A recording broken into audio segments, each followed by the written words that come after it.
weewaawo Semakumulema Wolere tegasobola kusaana. Omunafu Lusoonwa balugwanyiza Mbazzi ate nno n'akukomeka effumu mukadde akomeka Luggi bassebo ne bannyabo lugoloobi lwa kuno nga tewannajja dduuda. Muliyo mutya abalungi abatusuza omwoyo ku mpagi nga omutwalo. Mmwe kye tubaagala kiri mu jjinja tunaabaliiriranga amawaatangululu nga bulijjo tutambudde babiri kubanga buyisi bw'omu nsega yeebika. Kale njine Ssaalongo nze Musisi Bosa Munnabusiro Nseregganyi Sengule wa Radio Simba omwaka 2022 Omulasange era omuwandiisi w'ebitabo by'olulimi Oluganda okuli Olulasange kino kyennyini kyolabako ali ku kamera manya akizuuminga wano bw'okiraba bulungi. Olulasange kiba kya mitwalo 10 kyenkusaba weegulireko n'ekitabo kino ekiyitibwa Enjogera z'Abaganda n'engero ensonge mu buziba kya mitwalo 6. Kakati ebitabo ebyo obeera oyingidde emitwalo 16 nga bw'obirabaawo. Nabiwandiikira mmwe bazzukulu ba Buganda, abaana ba Buganda, bazzukulu ba Kintu n'Ennambi mubigule. N'ebitabo byaffe ebirala bino Ssaalongo byakutte kuliko eky'ebisoko kya mitwalo 3, kuliko eky'Abassekabaka b'Ensimu Wawa kya mitwalo 3, n'ekitabo Olulimi Oluganda n'Ebigunjirwa nakyo kya mitwalo 3. Kale tumalirize okubibanjulira mugenyi waffe tumukomezaawo Ssaalongo olw'okusaba kw'abangi kubanga mwaŋŋamba jjajja Sseggane mutukomezeewo, jjajja Sseggane mutuleetere atusomese ebintu bingi nnyo. Mwabuuza ebibuuzo era mbirina. Ssaalongo osooka olamuse ku bagoberezi baffe era abatulaba. Agulumizibwenga nnyo Mutonzi abawenga ekitiibwa amawanga gonna gamusinzenga mu nnimi zaago. Weewaawo ddala nsanyuse okubawulizaako mwenna abatulengera nga zikyabakubira enkyakaali. Mwebale kugoberera lulimi kubanga olulimi bwe buwangwa ensigo ate era ly'eggwanga lyo. Katonda omulungi yeebale kubakuuma. Omutonzi waffe yeebale kubalera n'okubawambaatira. Gye tuli tuweereza abantu Mwami Bosa twabasuubiza nti tujja kubangawo okwongera okubategeeza ebyo ebyandibadde bikuuma obuwangwa bwaffe. Kituufu nnyo. Kiki ekyasigalira? Era bazzukulu bo ababaddeeyo nga babuuza ebibuuzo nga bakwesunga bitya ebitalojjeka. Njagala ntandikire ddala ku birooto byabwe kubanga omusomo guli ogwasembayo jjukira nti wabasomesa ku birooto n'obawa n'enjawulo wakati w'okuloota n'okulogootana n'obannyonnyola bingi nnyo nnyo ebyokusibu bye baali batamanyi mu by'okuloota. Kati nabo kye baakola kwe kutandika okubuuza era bagendanga ku ntambi zo zino ziwateeka nga ez'enjawulo ze wabawa nga bakubuuza ebirooto no bamuyita Omulangira Ssegamwenge Bernard. Yaloota bamusse naye nga bamuttisizza masasi. Omulangira Ssegamwenge Bernard waloota bakusse naye nga bakussizza masasi. Kitegeeza nti baali bakussizza kitala. Kakati mu lugendo lw'okuloota Mwami Bosa mulimu ebintu byebino. Kati omulangira oyo alina we yali ateekwa kubanga olwamuttira waaliwo ekigambo nakati bamukubira Busega yali alagawa ebyo ebivvuunula obubaka. Naye omulangira Kabaka bulamu oyo nannyini buyinza akulaga nti gy'oli alinayo ekitala eky'obusungu. Genda gy'ali omunoonye ekitala ekyasobola okukikuggyako. Waliyo obusungu bwa Katonda obukubanja nga buyimiridde mu kitala ekyo. Kati oteekwa okwezuula ng'omulangira osobole okumanya kikyennyinza okukola ko waliwo ekiteekeddwa okukolebwa entiisa eyo esobole okuggwawo gy'oli. Omulangira Ssegamwenge Bernard owulidde bulungi ensonga eyo. Bassebo ne bannyabo ebirooto mwatuwa bingi ddala era byonna byonna nga bwe nabategeezanga byateekebwateekebwa ku lukalala. Nammwe abalala abatannaba kuddibwamu n'abatawulidde ebirooto byammwe temweraliikirira. Ssaalongo waali tujja kudda nammwe tubakondeko. Kakati Ssaalongo omukulu bamuyita Mwebe Arthur. Yateekwa kubanga wanseenene. Ekirooto kye yaloose nagambye Ssaalongo kino nakya nakivvuunula. yagambye bunze nalose ndya ekinege ekyembuzi eyayawudde naye negambye ono gundi bamweyana ono gundi ono anaaba kaseegu owenseni naye kyalose kizitowa naye kyetaaga kutegeera butegeezi yalose ng'alya kinege kyakyo kyambuzi kubanga waliwo omusajja omukulu luwala wakabombo enanyini nsigo lubuwa ayinza okuba waliyo amaanyi ag'obuyinza agava mu nsigo ezo n'okufuna nga nanyinigaga mubanja ejjembe limubanja ensigo nga limubanja kale omusajja oyo alina obwenoonya nolwekyo mwebe atha otegere ensonga weezuule weezuule mu nsonga eyo kugaye nakirabye naye olwokuba nti nabawuliza era batugobere twagala kubatenguwa ate ekiroto kye kankitwalire Salongo anaakimunnyonnyola kubanga nze nalowoozeza nti oba aliko kaseegu naye ndowooza nalyo jjembe otubuulidde lubowa lwa kabombo ensonga eyo etegekese kubanga lubowa yakulembera gonna yaduumira ono ye Jeni Halira yalose avubye ekikira ky'engege nga kikira kyokka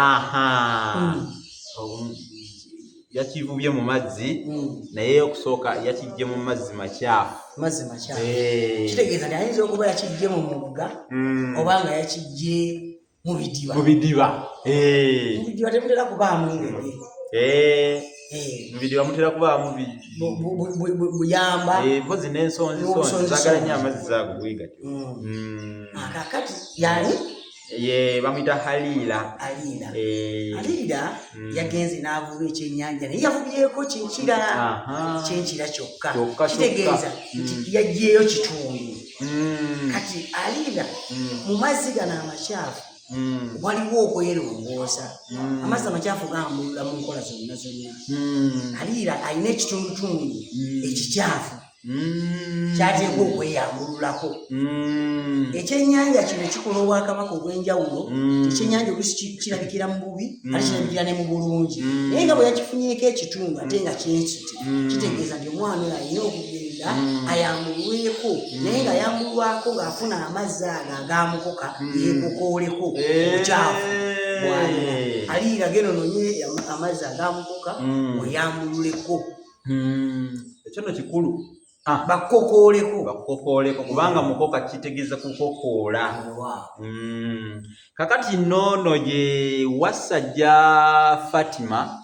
ye okuloota yalose ng'aseeza ku mazzi Wasajja Fatima yalose ng'aseeyeza ku mazzi nga kitegeeza ni Wasajja oliko obwakabaka bwa kitinda obusobola okutambulira waggulu ku mazzi kubanga amazzi ga mukasa ennyanja ekikola amayengo bwa kitinda ate ekikola embuyaga ekunsa amazzi ate obwo bwe bwaba mweyana bwe buyana kitegeeza nti olina obwakabaka bwa kitinda obukunoonya bw'olina okuteekateeka jjajja wasobola okukutindira nga buli wamu osobola okuyitawo obwakabaka bwa kitinda nobuseeyeza ku mazzi kakati nno nakino ekyoto nakyo alina bibiri kino akyota nnyo ng'abuuka mu bbanga kitegeeza nti omwami oyo ateeka okuba nga musese kati alina n'obwakabaka bwa kibuuka obutambulira waggulu kubanga kibuuka yaloosa omuntu ng'atambulira mu bbanga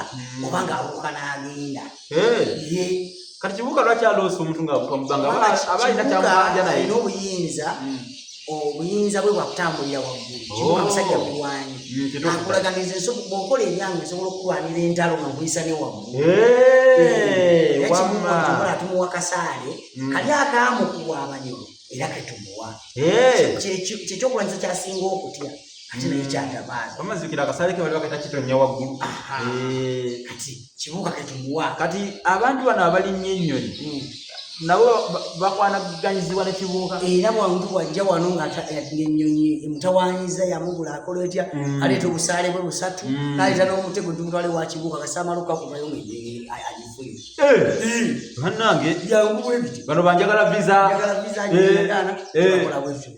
ndowooza mutegedde tobeereyo ngo gantambulidde visa mwaka munamba sigifuna yangu Saalongo Sseggana kukoleka emikolo ebintu bitono nnyo ennyonyi ojja kugifuna visa ojja kugifuna kati bannaffe bo bannaffe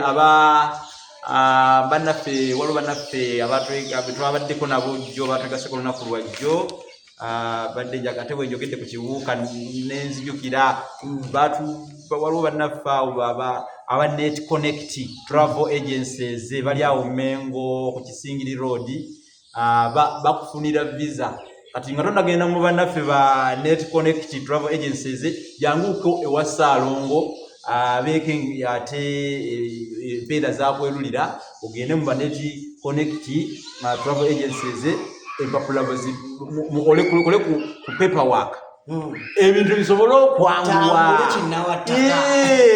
kinnawaddanga ebintu ulutu ng'amazzi g'okulutimba olukomulako nga gayiika kati bannaffe abo bali awo ku Kisingiri Road baliraanira ddala ekisenge kya Bulange okungweyolekera wankaaki ba Net Connect travel agencies obafuna ku 0702282734 gwayagala ebya visa byokka byebakola ku Canada, USA, UK ba Net Connect travel agencies. Kale no tuzeeyo mu birooto byaffe wa Saalongo mukulu bamuyita Mugume Daniel aloota nnyo ng'asomesa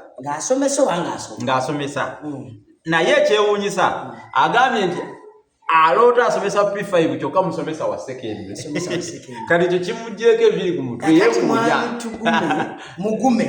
mwami Mugume Daniel jjajjaawa kutuma oli musajja yandibadde akola emirimu emirungi mu bujjajja muno oba wandibadde muwabuzi kumutendera gwonna jjajjaawo kwasobola okuteeka oba okuwabula ekyokutana naye akutuma okuddayo mu ssomero obeeko by'oyiga by'onoowabula omutendera ogwo ogw'ekyokutana kyoyinza obutaba mulaguzi nga nze naye olina okubaako eddaala ly'otuulamu naye ng'owabula kitegeeza nti bakutuma naawe okuddayo okubaako ky'oyiga ekikwatagana ne bajjajjaabo olyokuutambula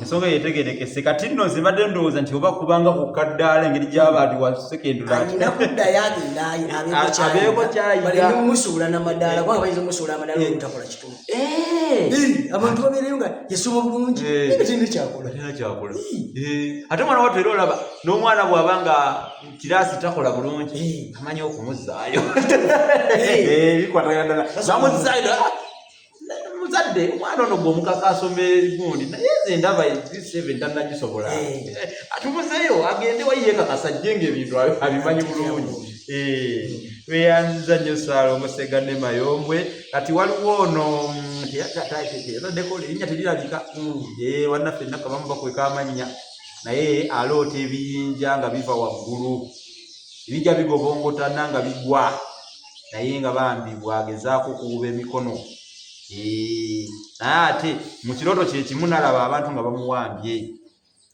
wabaawo abamuwamba ne bamutwala ne bamukulisa ne bamutwala awantu bamugamba tovaawo awo kubanga oyika amaanyi ag'enjawulo ekyo kyangu okudda naye nyina akitegedde tewali obwakabaka bwa Katonda omubanja naye nga buluuta nsozi alina okugenda okufuna obuyinza obwo obuba waggulu nga bugwa naye buyinza bumulaga nti buliko okuwambibwa nti ateeka okubusulira n'okubuddingana bwe bayita obuluuta ekimubanja alina okugenda okuluuta anoonye ejjajjaawe mu bwamwoyo mu buli obutonzi wali obutonzi n'obuzaale tegeeza nti bino obutonzi bwe bumubanja obuluuta nsozi bumubanja agenda afune ku buyinza obwo obw'amayinja asobole okuggusa byetaaga kati oyo atambule butambuzi agende mu Walusinsi oba ajje wano tumutwale wa jjajjaffe Kabaka Mukasa mu nnyanja amute ennyanja ajjeyo obuyinza bwe afune obuyinza bwe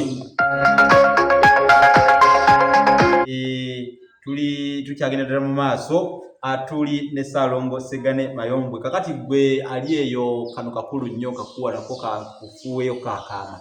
Olina abalongo tobakolangako mikolo. Saalongo ezo ensonga yazigunjukira. Omusimbo agunjukira kigo. Kakati ataba mumalirivu. Mumalirivu nnyo agwa bugwi. Kati mumwekwata engeri yankolo nakambe. Kubanga kusiba balongo kubawunda Saalongo ekyo kintu kyasinze okukola emyaka n'emyaka wano. Abantu bangi bateredde. Yatugamba nti bw'oba olina abalongo naye nga tonnaba kugaggawala. Olina kyosirikidde olina ekikubulako. So tumulese ensonga waliwo abansaba ennyo ennamba ya Saalongo ennaku zino ku mikugu okwo. Saalongo ndowooza ennamba gye baweeko. Ennamba yange bagisaba nnyo 079235319 ya WhatsApp. Olwenda liri 075535319. Obudde bwonna simu zibaako nkubira tuwabulirane nkunnyonnyole naawe obuulire waakwata wa wasibira. Kubanga obuweereza buno buviira ddala mu bwamwoyo obwo bwatuula mu kika ky'obujjajjaabu. Obujjajja bubaawo bwe bubeezaawo ffe abaliwo. Kakati Saalongo ono bamuyita Full Power. Full Power agamba nalose taata nkuba nnyo.